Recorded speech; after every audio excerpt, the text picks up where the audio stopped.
Let's talk about Superclass Agnatha. These are jawless fish. I made a pretty wild claim in the last video saying that hagfish make good pets, and that's just probably not true.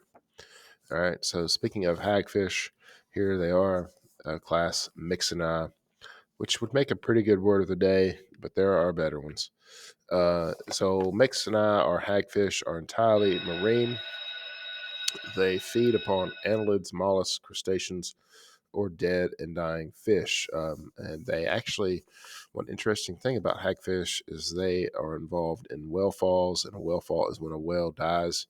It leaves a quarter of a million pounds of meat on the surface of the sea. It needs to be dealt with, and hagfish are some of the first organisms that will go in and eat. So they are typically scavengers, but can also be predators. They're not parasites, which we're going to see that with the lamprey. There are only 70 species of hagfish. Um, their skin is kind of there's not anything on it, so it's the book called it like a naked skin.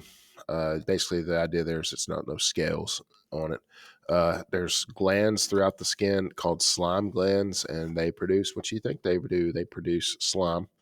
No paired appendages at all on these, so no fins. They have a fibrous and cartilaginous skeleton. The notochord persists into their adult life.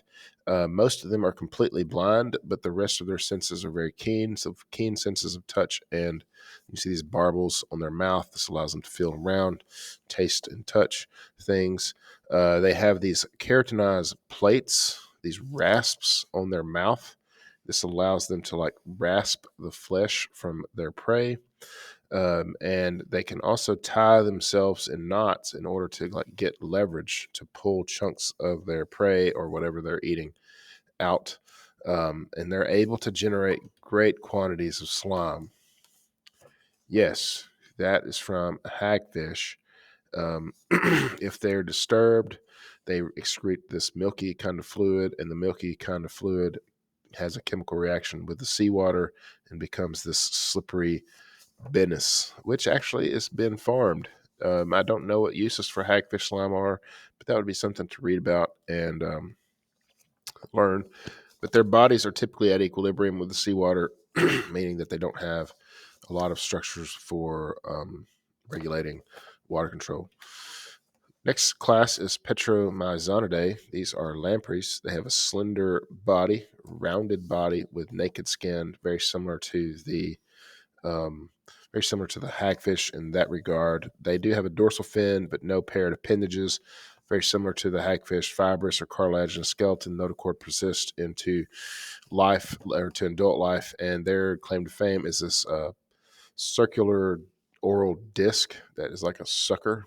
They have a tongue that has these keratinized teeth on it, and this allows them to latch onto prey and kind of become like a parasite, right? Half of them are non-parasitic and actually don't even feed as adults, just kind of reproduce and die. The other are parasitic and attached to their host, and they suck the body fluids from their host, which is exactly what you see here. This fish has a look of disgust on its face. Didn't want to be eaten by a lamprey. Actually, it doesn't get eaten. It just gives that lamprey a ride for a long time.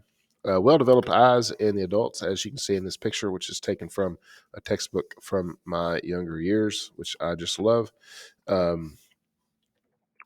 Here's a picture of the rasp, and there's a picture of a really upset fish. And so you can see why that fish is not too happy about this. One interesting thing about lamprey is they have semicircular canals in their head.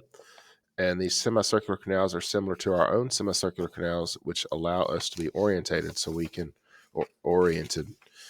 We know which way is up, essentially. When you stand up, you don't fall over, which is a good thing.